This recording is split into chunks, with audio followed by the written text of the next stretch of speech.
नमस्कार दोस्तों, आज की ये क्लास परसेंटेज वृद्धि और परसेंटेज कमी से संबंधित है। और आज की इस क्लास में सिर्फ मैं इतना आपसे बता देना चाहता हूँ कि ये क्लास देख लेने के बाद आपको परसेंटेज वृद्धि, परसेंटेज कमी, ए का वेतन बी के वेतन से कितना ज़्यादा है, और ये क्लास देख लेने के बाद इस टॉपिक पे कोई और चीज़ देखने की जरूरत नहीं पड़ेगी। बहुत स्मार्ट अप्रोच से, बहुत ट्रिक से और बहुत कंसेप्ट के साथ हम ये करने वाले हैं। तो चलिए शुरू करते हैं। प्रश्न ये है कि चीनी के मूल्य में 20% की वृद्धि हो गई है। कोई गृहिणी अपना खर्च पहले जैसा रखना चाहती है तो उसे चीनी की खपत में कितने % की कमी करनी चाहिए। तो मैं बिल्कुल जीरो से शुरू कर रहा हूँ, थोड़ा सा धैर्य बना के देखिए, आपको बहुत ही मजा आने वाला है। तो चीनी के मूल्य में 20% की वृद्धि हो गई है। तो देखिए दोस्तों, सबसे पहले कॉन्सेप्ट बताता हूँ, उसके बाद इसका ट्रिक भी बता दूंगा। तो सबसे पहले प्राइस में वृद्धि हो गई है 20%, यानी प्राइस पहले यदि 100 रुपया था तो वृद्धि होकर हो गया 20%, 120 रुपया। पूछा हुआ है कि कोई गृहिणी अपना खर्च पहले जैसा रखने के लिए खपत में कितने % की कमी करनी पड़ेगी। तो प्राइस जब बढ़ गई है तो आपको पता है प्राइस और खपत में, यानी कीमत जब बढ़ती है तो खपत कम होता है। अपोजिट डायरेक्शन में इसका रिलेशन है कि यदि आपके पास सीमित पैसा है और किसी भी चीज़ का दाम बढ़ता है तो उस चीज़ को आप कम खरीद पाओगे। तो क्योंकि आपके जो कंजम्पशन होगा, सी में लिखता हूँ, यानी खपत, वो कम होगा। तो प्राइस का और कंजम्पशन का, कीमत का और खपत का जो रिलेशन होता है वो उल्टा होता है। तो ये हो जाएगा रेशियो 20 और 100 का।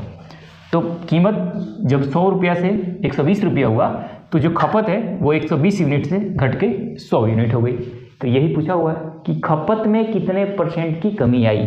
तो आप कहोगे सर यहाँ 120 था, अब 100 हो रहा है, 120 केजी कर रहा हो, 120 यूनिट कर रहा हो, कुछ भी मान लो, हमें तो परसेंटेज से मतलब है। यानी 120 कोई चीज़ खपत हो रही थी, रेट बढ़ने की वजह से 100 खपत हो गई, यानी 20 कम हो गई। तो कह रहा है परसेंटेज कमी कितनी है। तो आप कहोगे सर 120 रुपया में 20 की कमी हो गई, तो 100 में कितनी कमी होगी, यही परसेंटेज होता है। 0 से 0, 2 छके 12, 2 3 6, तो उससे करोगे तो ये आ गया 50, यानी आ गया 50/3 बराबर 16/2/3% की कमी आ गई। ये तो हो गया कॉन्सेप्ट, समझ आई। कॉन्सेप्ट क्या है? सबसे बेहतर बात सीखने वाली है कि प्राइस में, यानी कीमत में और खपत में अपोजिट डायरेक्शन में रिलेशन होता है। यानी कि प्राइस बढ़ेगा तो खपत कम होगी, या खपत बढ़ेगा इसका मतलब कि प्राइस कम हुआ है। ये तो सिंपल बात है, वो आप जानते हैं। अब हम आते हैं इसके ट्रिक के ऊपर कि 1 सेकेंड में इस क्वेश्चन को कैसे कर सकते हैं। ठीक है, ये तो कॉन्सेप्ट है, ये जानना बहुत जरूरी था। ये चीज़ें ध्यान रखनी है कि कीमत में और खपत में अपोजिट डायरेक्शन में रिलेशन होता है। यानी खपत बढ़ेगी तो इसका मतलब प्राइस कम हुआ है, या प्राइस बढ़ेगा तो खपत कम होगा। ये चीज़ें ध्यान रखनी है। यानी प्राइस और खपत में, कंजम्पशन में बिल्कुल अपोजिट डायरेक्शन का रिलेशन होता है। यानी ये बढ़ेगा तो ये कम होगा, अगर ये कम होगा तो ये बढ़ेगा। ये चीज़ें आपको ध्यान रखनी है। ठीक है, क्लियर है, बात समझ आ रही है। अब इस क्वेश्चन के एकदम ट्रिक पर आ जाते हैं। ट्रिक क्या दिया हुआ है कि 20% की वृद्धि हो गई तो खपत में कितने % की कमी होगी। तो देखिए दोस्तों, इसके लिए एक ट्रिक जो होता है उसको ध्यान रखिए। मैं यहाँ ट्रिक लिख देता हूँ, ये होता है percentage upon 100 plus minus percentage multiply 100। Percentage कमी या वृद्धि किस लिए है? परसेंटेज कमी या वृद्धि, परसेंटेज कमी या वृद्धि, ये दोनों के लिए ये चीज़ें ध्यान रखनी है। Percentage upon 100 plus minus percentage multiply 100। इसका क्या मतलब है? इसका मतलब है कि आप परसेंटेज कितना दिया हुआ है, तो सर आप कहोगे सर परसेंटेज दिया हुआ है 20, तो 20 बटे, अब परसेंटेज क्या हुआ, 20% वृद्धि हुई है ना चीनी के मूल्य में, तो आप कहोगे 100 प्लस 20 मल्टीप्लाई 100। तो ये हो जाएगा 20 अपॉन 120 मल्टीप्लाई 100। अब इसी को करोगे तो 20 छके 20 से ये 100/6 आ गया, इसका मतलब 16/2/3% आंसर हो जाएगा। यानी इतने कमी आ जाएगी। तो कॉन्सेप्ट इसलिए जानना जरूरी है क्योंकि कॉन्सेप्ट की जरूरत आगे पड़ेगी, हर जगह ये ट्रिक काम नहीं करेगा। और ट्रिक ये है कि जब कभी इस तरह के प्रश्न आए, हम और इस तरह के प्रश्न करने वाले हैं, आप समझ जाएंगे।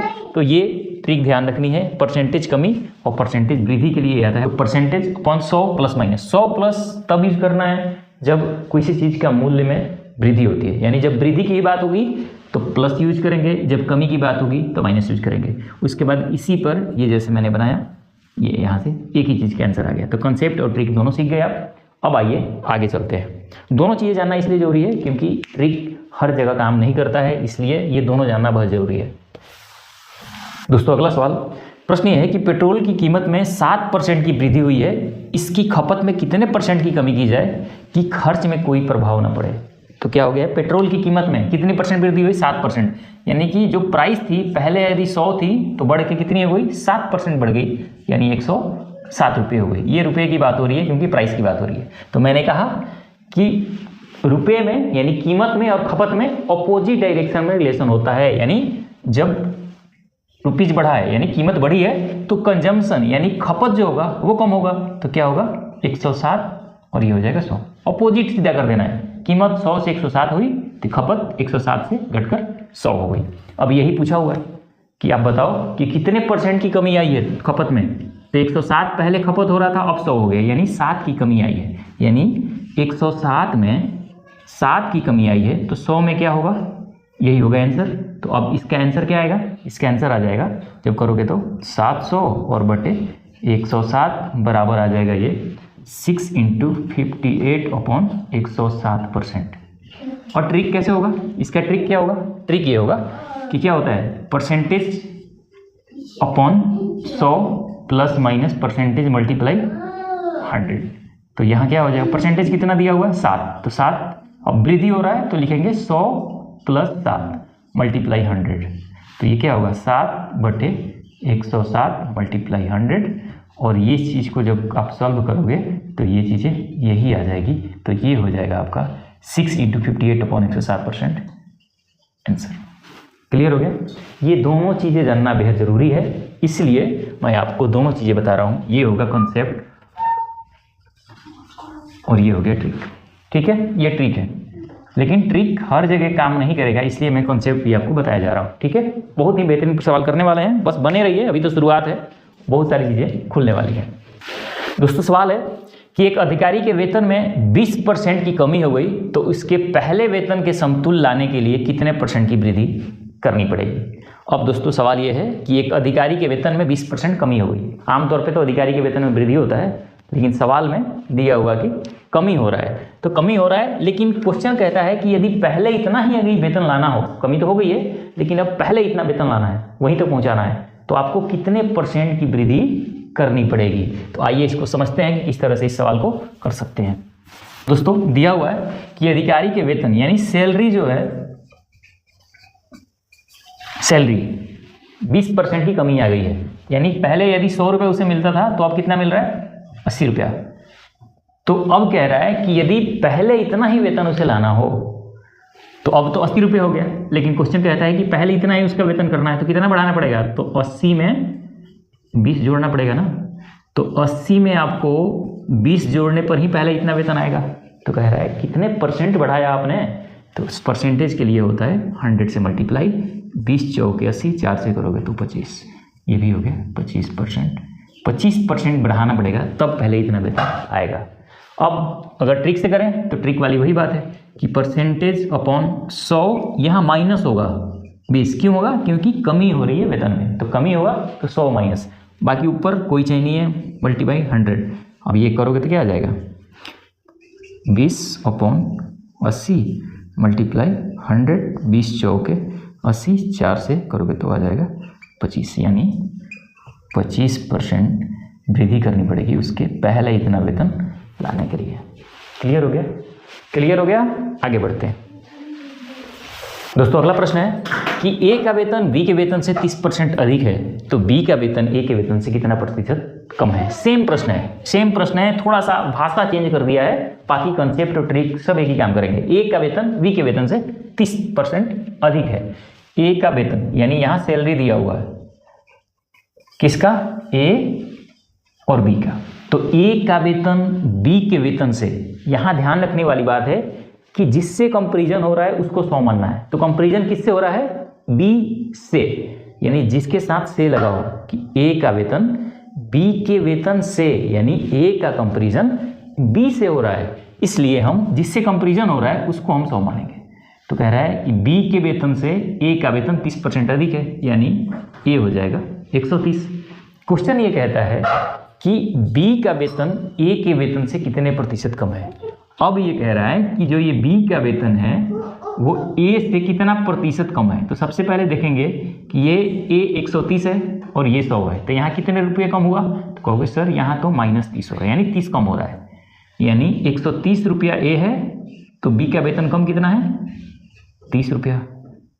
तो पूछा हुआ है कि कितना परसेंट कम है, तो परसेंट के लिए 100 से मल्टीप्लाई होता है, मल्टीप्लाई 100 0 से 0, ये आ गया, ये आ गया 300/13, तो ये आ गया 13 दूना 26, 4 बचा 13 × 3 = 39, 1/13%। ठीक है ना, क्या है ये माइनस है, माइनस में क्यों, क्योंकि इतनी कमी करनी पड़ेगी। माइनस में नहीं होता आंसर, लेकिन इतना परसेंट कमी हो रही है, कमी को दर्शा रहा है यहाँ, माइनस नहीं भी लिखोगे तो कोई जरूरत नहीं है। तो 23 सही 1/13% कमी करनी पड़ेगी, किसको, बी का वेतन ए के वेतन से ये 15% कम है।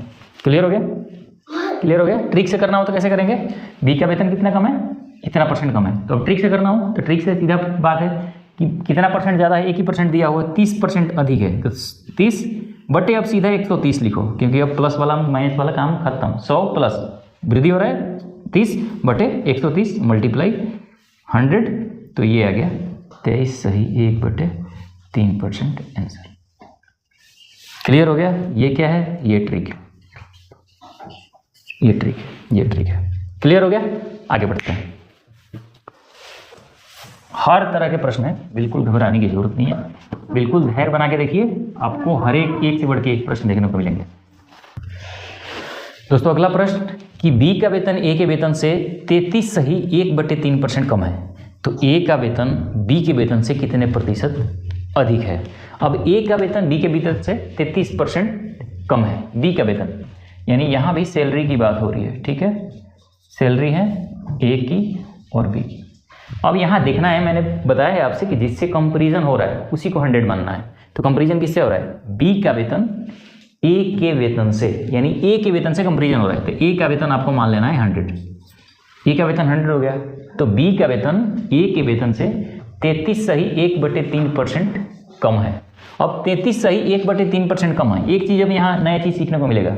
अब 33 सही 1/3%, इसमें अगर मैं कम करूँ, ठीक है, तो यहाँ तो मामला पॉइंट में आ जाएगा, गड़बड़ हो जाएगा। तो इसके लिए क्या करना पड़ेगा, फ्रैक्शन मेथड। फ्रैक्शन मेथड क्या है कि सबसे पहले 33 सही 1/3% की फ्रैक्शन वैल्यू क्या होती है ये हम लिखेंगे। तो कहोगे सर इसकी वैल्यू तो होती है 1/3।